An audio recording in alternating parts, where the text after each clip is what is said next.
நண்பர்களே, இன்னும் ஒரு இனிய காலை பொழுதில் தீதும் நன்றும் நிகழ்ச்சியில் உங்களை சந்திப்பதில் மிக்க மகிழ்ச்சி அடைகிறேன். இன்றைக்கு டிசம்பர் 23ஆம் தேதி இந்தியாவில் ஒரு முக்கியமான தினம், தேசிய விவசாயிகள் தினம். கிசான் திவாஸ் என்று அதை ஹிந்தியில் அழைக்கிறார்கள். இந்த தினம் என்பது எதை முன்னிட்டு கொண்டாடப்படுகிறது என்று சொன்னால், முன்னாள் பிரதமர் சரண்சிங் அவர்களுடைய பிறந்த நாளை முன்னிட்டு அவருடைய நினைவாக இந்த தினம் விவசாயிகள் தினமாக தேசிய அளவில் கொண்டாடப்படுகிறது. சரண்சிங் அவர்கள் விவசாயிகளுடைய நலன்களுக்காக தன்னுடைய வாழ்நாள் முழுவதும் பாடுபட்டவர். அதற்கான பல்வேறு கொள்கைகளை அவர் வகுத்தவர் என்று கூட சொல்லலாம். முக்கியமாக சிறு குறு விவசாயிகளுடைய நலன்களுக்காக அவர் தன்னை பெரிதும் அர்ப்பணித்து கொண்டார். அவருடைய நினைவாகத்தான் 2012ஆம் ஆண்டிலிருந்து இந்திய அரசு இதை விவசாயிகள் தினமாக இந்த டிசம்பர் 23ஆம் தேதியை கொண்டாடி வருகிறது.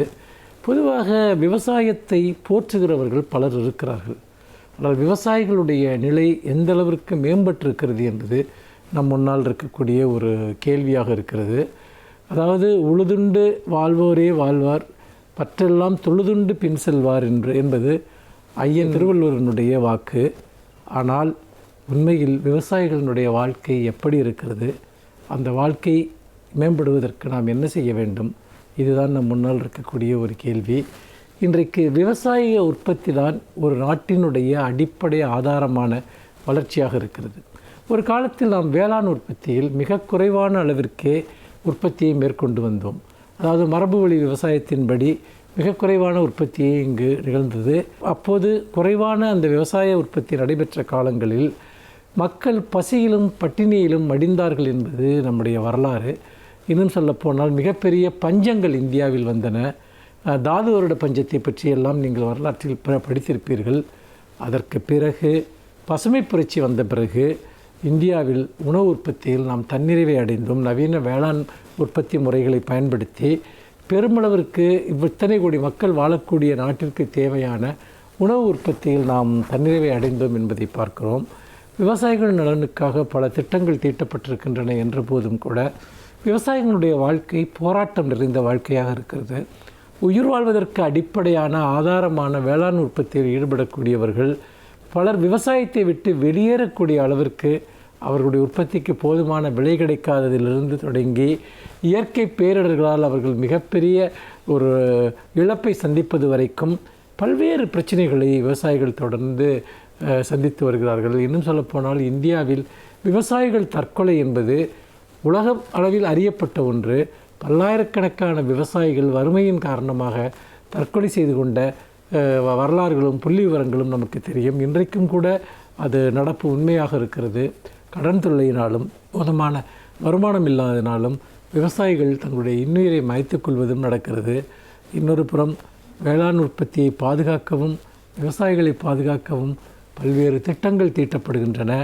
இந்த திட்டங்களும் விவசாயிகளுடைய தேவைகளும் முழுமையாக ஒருங்கிணையும் போது நிச்சயமாக விவசாயத்திலும் விவசாய உற்பத்தியிலும் இந்த நாடு மறுமலர்ச்சி அடையும்.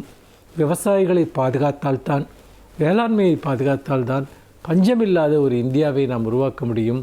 இன்றைக்கு நாம் உற்பத்தியில் தன்னிறைவு அடைந்து தானியங்களை ஏற்றுமதி செய்யக்கூடிய அளவிற்கு வளர்ந்திருக்கிறோம் என்றால் விவசாயிகளினுடைய ஒரு அளப்பரிய உழைப்பும் அந்த உழைப்பிற்கு பின்னால் இருக்கக்கூடிய ஒரு வாழ்வியலும் தான் மிக முக்கியமான காரணம் என்பதை நாம் மறந்துவிடக்கூடாது.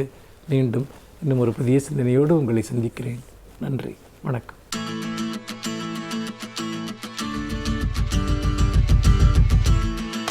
அனைவருக்கும் என் அன்பு வணக்கம். பொதுவாக வீடில்லாத மக்களுக்கு வீடு கட்டி கொடுப்பது, சமூகத்தில் ஒடுக்கப்பட்டிருக்கிற மக்களுக்கான முன்னேற்றத்திற்கு வழிவகை செய்வது, இவையெல்லாம் அரசுகளின் கடமை. அதுவும் பொதுவாக நம்முடைய திராவிட இயக்க அரசுகள் அவற்றை தொடர்ந்து செய்து வந்திருக்கின்றன. இப்போது வீடில்லாத மக்கள் என்று சொன்னால் அவர்கள் வீட்டை வாங்கி கொள்வதற்காக அல்ல, இரவு நேரங்களில் தங்கிக் கொள்வதற்காக சென்னை மாநகராட்சி ஒரு ஏற்பாடு செய்திருக்கிறது. அதாவது சென்னை கடற்கரையில் நாம் பார்க்கலாம், இரவு நேரங்களில் ஆங்காங்கு படுத்து உறங்குகிறவர்கள், சில நேரங்களில் காவலர்களால் சோதனை செய்யப்பட்டு அந்த இடத்திலிருந்து அகற்றப்படுகிறவர்கள் உண்டு. பழைய பராசக்தி படத்திலேயே ஒரு காட்சி வரும். அதனுடைய கதாநாயகன் கடற்கரையில் படுத்திருப்பார். ஒரு காவலர் வந்து தட்டி எழுப்புவார். எழுந்த உடனே அவர் அப்படியே விழித்து பார்ப்பார். உடனே காவலர் கேட்பார், என்ன முழிக்கிற? அதற்கு அவர் விடை சொல்லுவார், தூங்கினவனை எழுப்புனா முழிக்காமல் என்ன செய்வான் என்று. இது கலைஞர் எழுதியிருக்கிற வசனம். பாக்கெட்டில் என்ன வச்சிருக்கிற என்று கேட்பார் காவலர். அந்த பையை எடுத்து காட்டி பிக் பாக்கெட்டா என்பார். இல்லை, எம்டி பாக்கெட் என்று அவன் சொல்லுவான். எனவே இப்படி ஒன்றும் இல்லாதவர்கள் சில நேரங்களில் இரவில் தங்குவதற்கு வேறு எந்த இடமும் என்றால் கடற்கரையில் ஒரு ஓரத்தில் படுத்திருப்பார்கள். அவர்கள் மீது அன்பு கொண்டு இன்றைக்கு சென்னை மாநகராட்சி 2400 சதுர அடியில் ஏறத்தாழ 87 லட்சம் ரூபாய் செலவில் ஒரு பெரிய கட்டிடத்தை எல்லோரும் தங்குகிற மாதிரி ஒரு இடத்தை கட்டி கொண்டிருக்கிறது. ஒரு இரவில் ஏறத்தாழ 80 பேர் அங்கே தங்கி கொள்ளலாம்.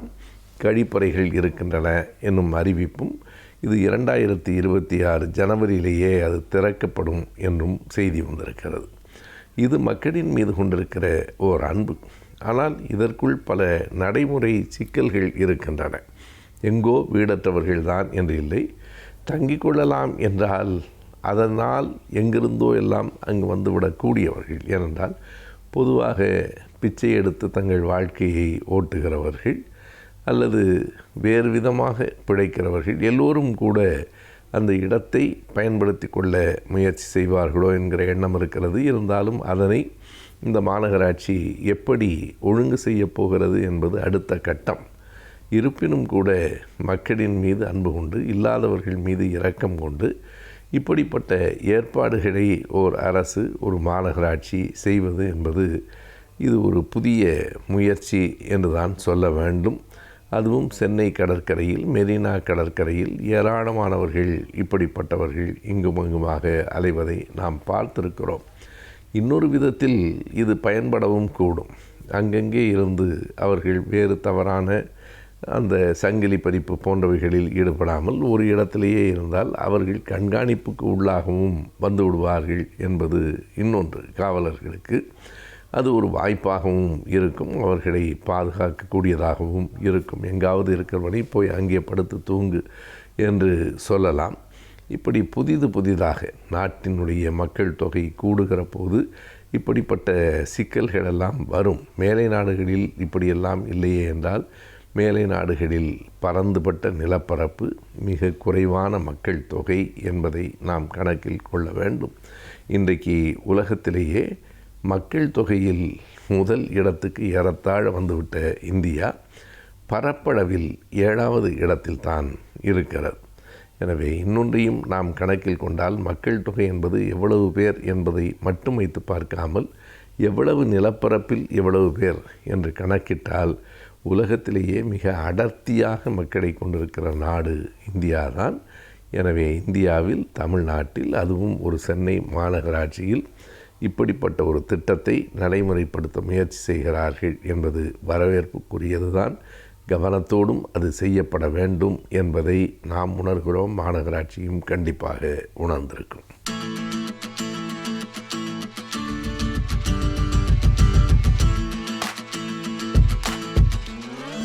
வணக்கம். இந்த வாரம் ஆலோசனை நேரத்தில் கலைஞர் தொலைக்காட்சி நேயர்களை சந்திப்பதில் மிக்க மகிழ்ச்சி. கல்வி மற்றும் வேலைவாய்ப்பு சம்பந்தமான ஆலோசனைகள் உங்களுக்கு பயன் தரும் விதத்தில் கலைஞர் டிவி மூலம் வழங்கிக் கொண்டிருக்கிறோம்.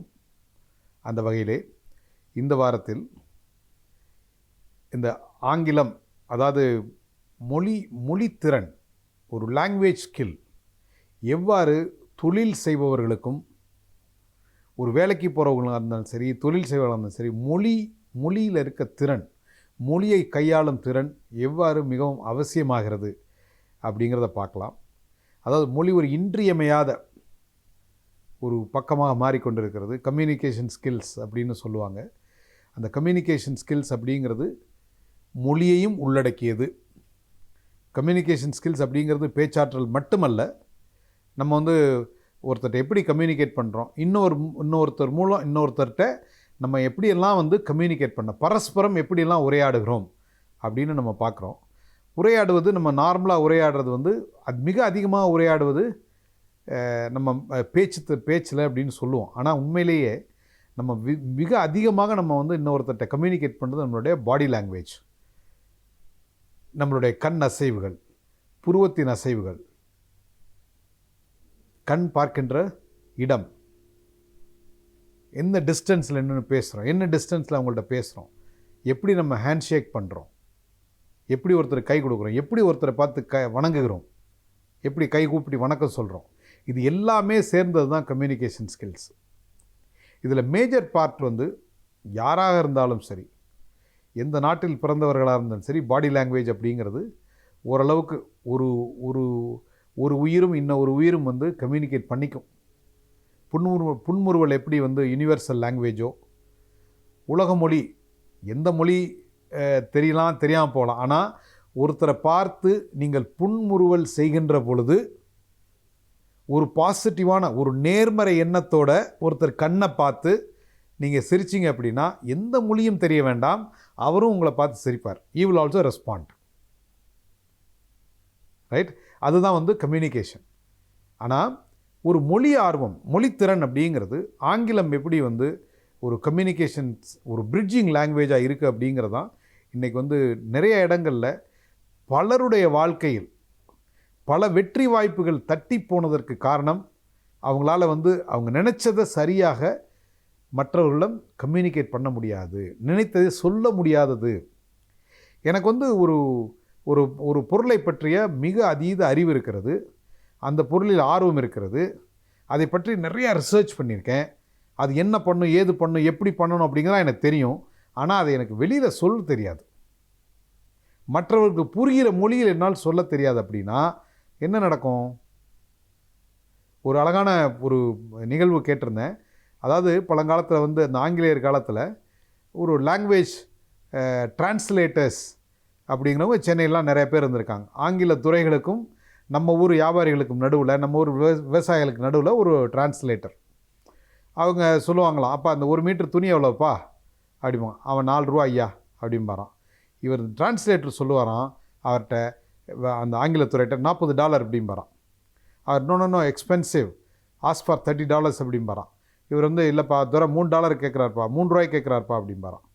அவர் சரி ஓகே அப்படின்னு கொடுத்துட்டார். அப்படின்னா அந்த $40-30க்கும் 3 ரூபாய்க்கு இடப்பட்ட உள்ள பணம் வந்து இந்த டிரான்ஸ்லேட்டரோடது.